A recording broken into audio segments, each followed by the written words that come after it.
I heard a poet pray. He said, Father, Father, forgive them not, for they know what they do. Their conspiracies unseen, hidden deep within their plausible deniabilities. Father, Father, forgive them not, for they know what they do.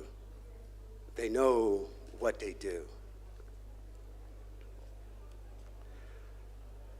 A couple of months back, I had an opportunity to visit Dachau concentration camp in Germany while I was reading in Germany.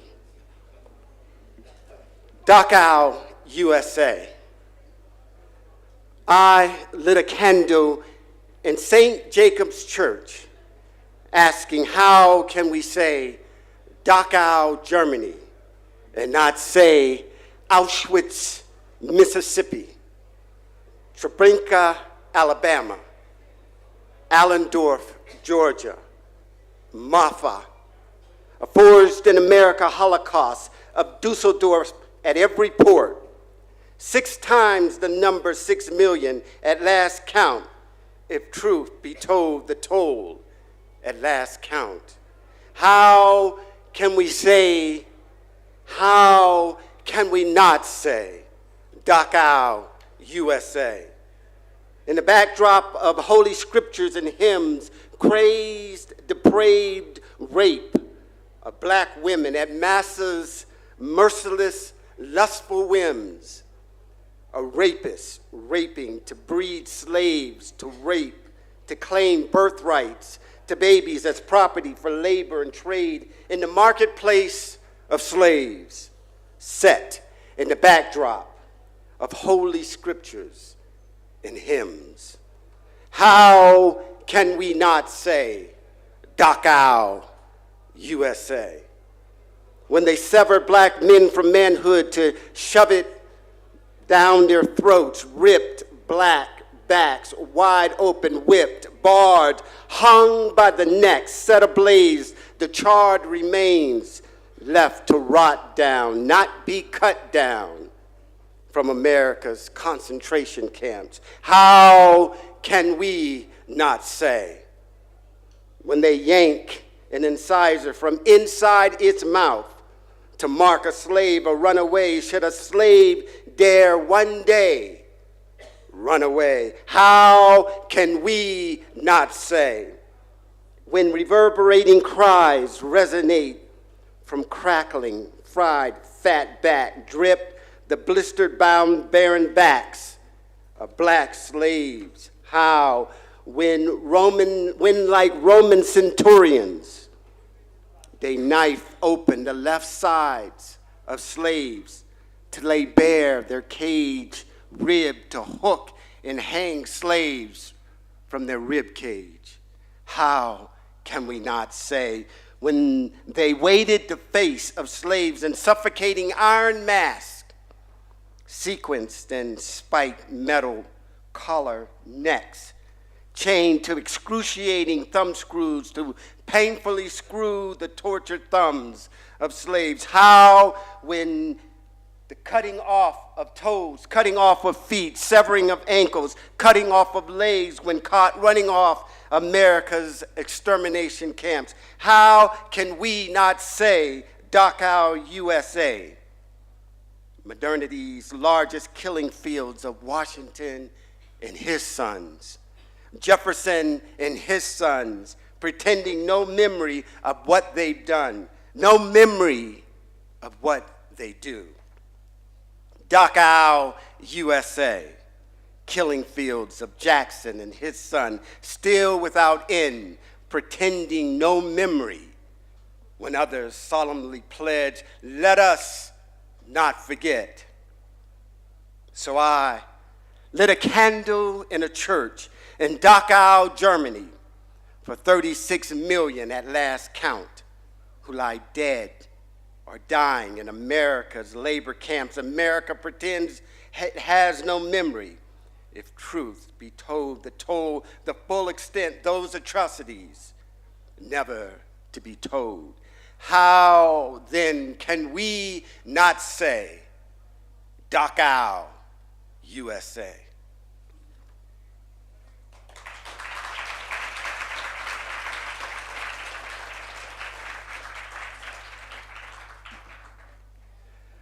A few months back, I was also in Italy reading, and I was detained by military police at gunpoint, finger on the trigger, because they thought I was an illegal African immigrant.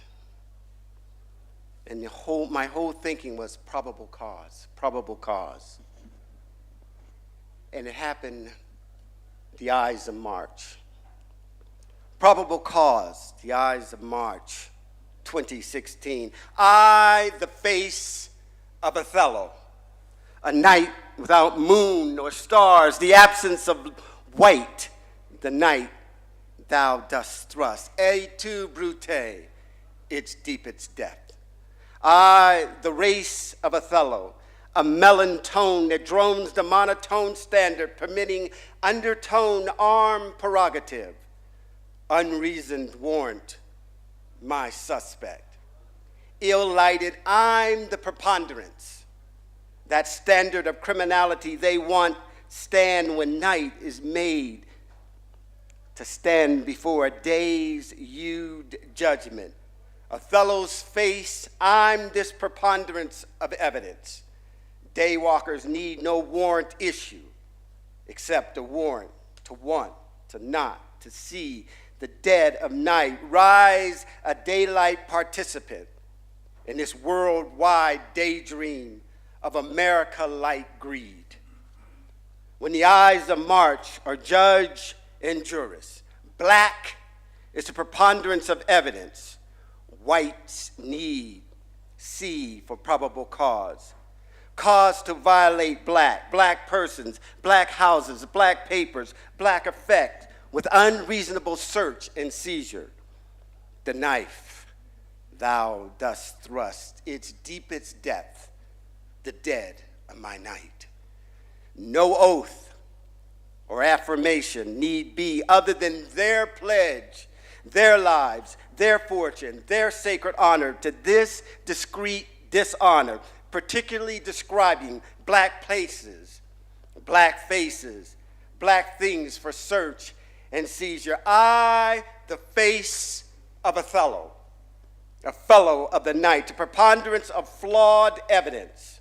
White C as probable cause when the Ides of March, 'tis judge and jurist.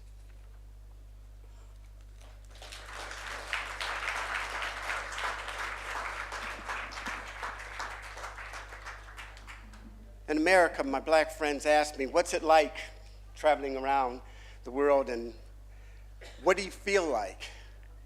And I thought about it and thought about it and thought about it, and I remember something that James Baldwin, a famous black writer, said about his experience being outside of the US. James Baldwin's nothing. He said he was not French in France. He simply did not exist. He was invisible, a relative reprieve, and it was what he needed. Here beyond the borders of America, I am a James Baldwin nothing, an invisibility faring me far better than my visibility in those states united against me to label me, to identify me as their nigger. Here I am a James Baldwin nothing, an obligatory nothing, categorically dismissed, not enough of something to bother with, despising me. Here I am a James Baldwin nothing, where there's some solace, but nothing like real solace, where there is some peace, but nothing like real peace, where there is some dignity, but nothing like real dignity, where there is some freedom, but nothing like real freedom. I am that James Baldwin nothing, that something more than, that something far bigger than America's nigger. Here, I'm something of a nothing, a James Baldwin nigger.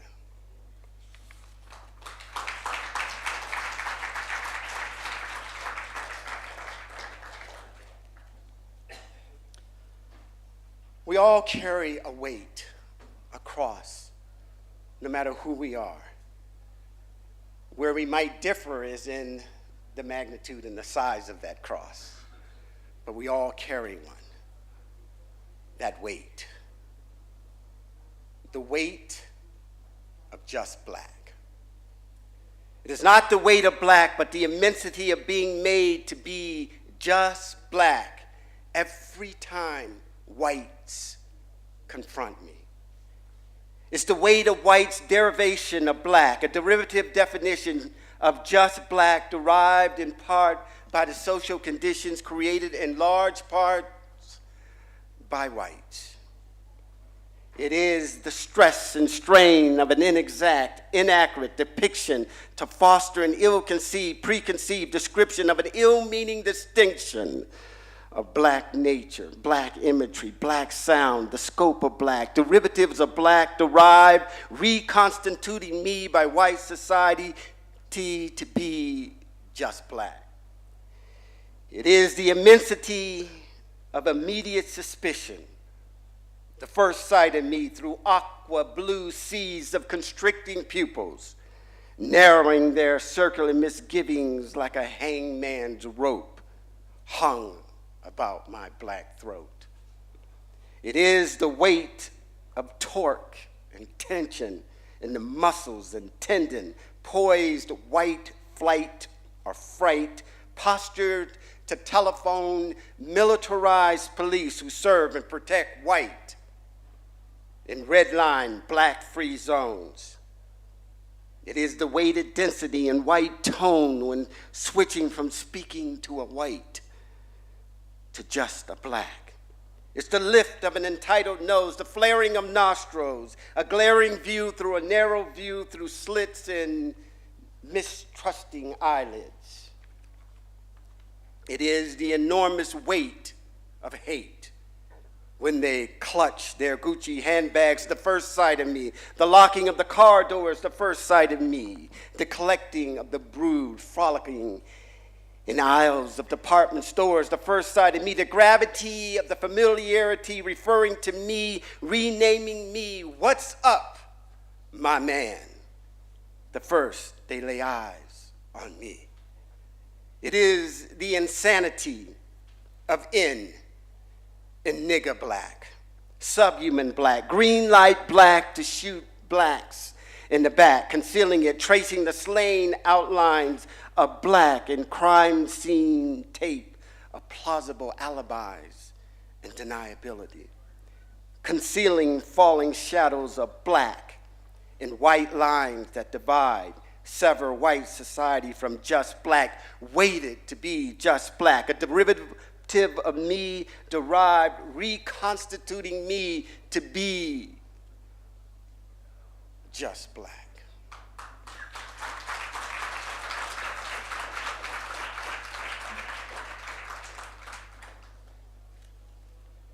I fear titles because I believe we will become limited by those titles. But I thought once about a name, the importance of a name. And this is what I came out on. It's called My Name. I have pledged allegiance to a fully mast, half-flaccid flag, and to the republic which stands not, one nation, indivisible, with liberty and justice for all. I have prayed your Lord's Prayer to your God, made in your image, to deliver me from your evils. But hallowed be his name, no will for black prayers to be done on this earth, nor as it is in his gated heavens. I have given you my soul. leave me my name. After all my toils, frets, and fears, suffered 217 years, all my blood, sweat, and tears poured into every valley you forsaken me in. I've sung my country, 'tis of thee, when you said sing. I have at your twilight last gleaming held your broad stripes and bright stars waving over land you proclaimed to be free, home of the brave, but not yet brave enough to let all men be free. I have given you my soul. Leave me my name. I believed your claim that Columbus, with certain navigational precision, he sailed west to find India, sitting in the east, and discovered a continent not lost, nor looking to be found, inhabited by men not lost, nor looking to be found, and he renamed them a new name other than their own name. I have given you my soul. Leave me my name. Because if freedom comes a calling and I have no name to be called, how will I be freed? Leave me my name. And I believed you when you proclaimed that Jefferson professed with loving tenderness that her rape, slave rape, plantation rape, socio-economic rape was consensual. I believe your lie that Washington never told a lie, that it was a civil war fought by civil men to free uncivilized slaves, that Lincoln, without fraught, presided over so that this nation could claim yet a second new birth of freedom, a second new claim to be a new nation conceived in liberty and dedicated to the proposition that all men are created equal. To these yet unfinished and abandoned words and work, I have given you my soul. Leave me my name. Because when freedom comes a calling, and I have no name to be called, how will I be freed? I have given you my soul. Leave me my name.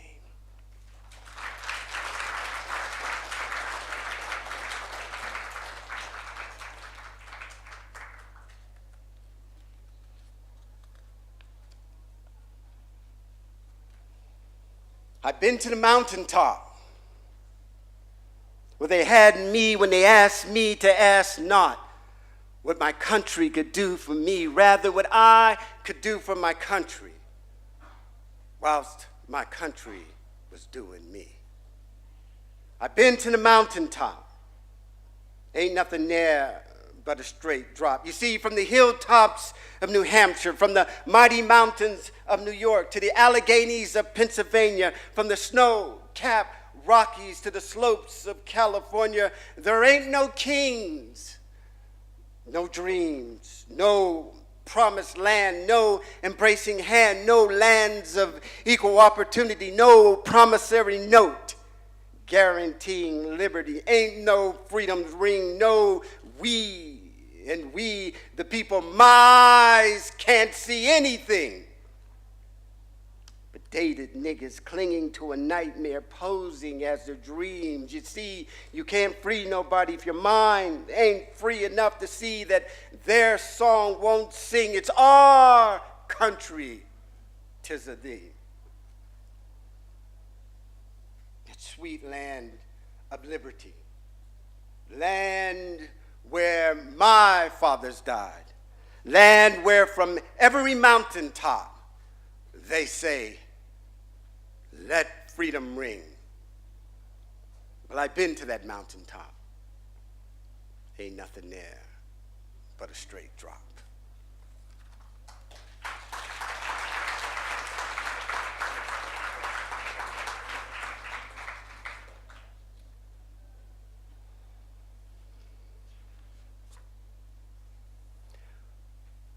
Trying to figure out where do I sit.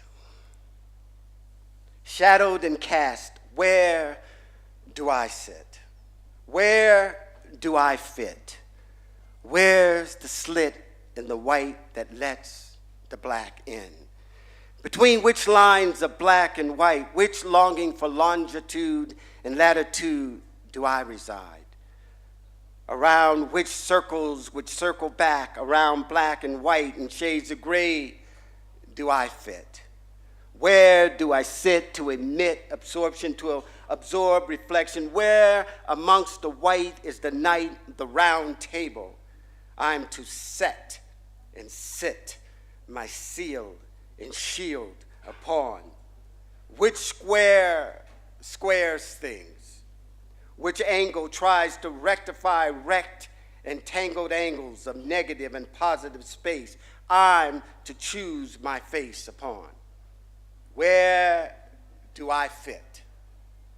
Upon what and when and where do I sit?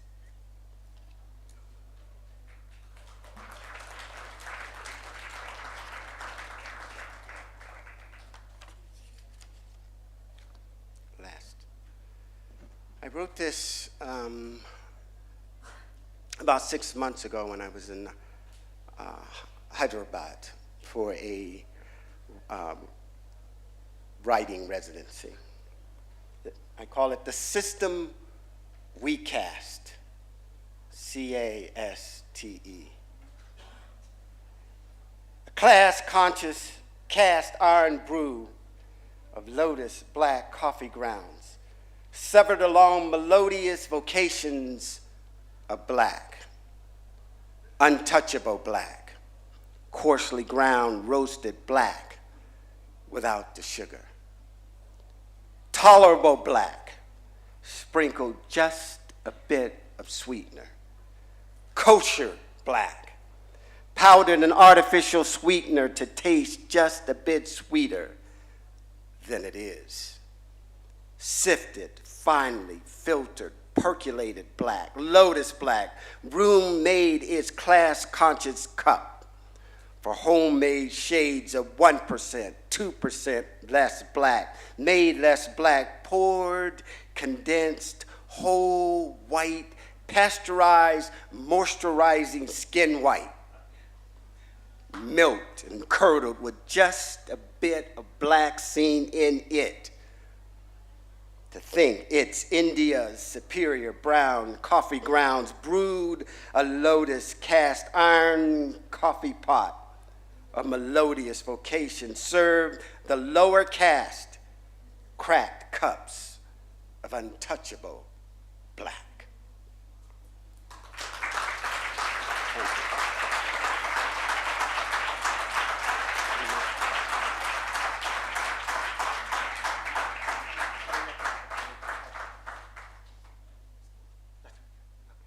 Thank you very much. I appreciate it.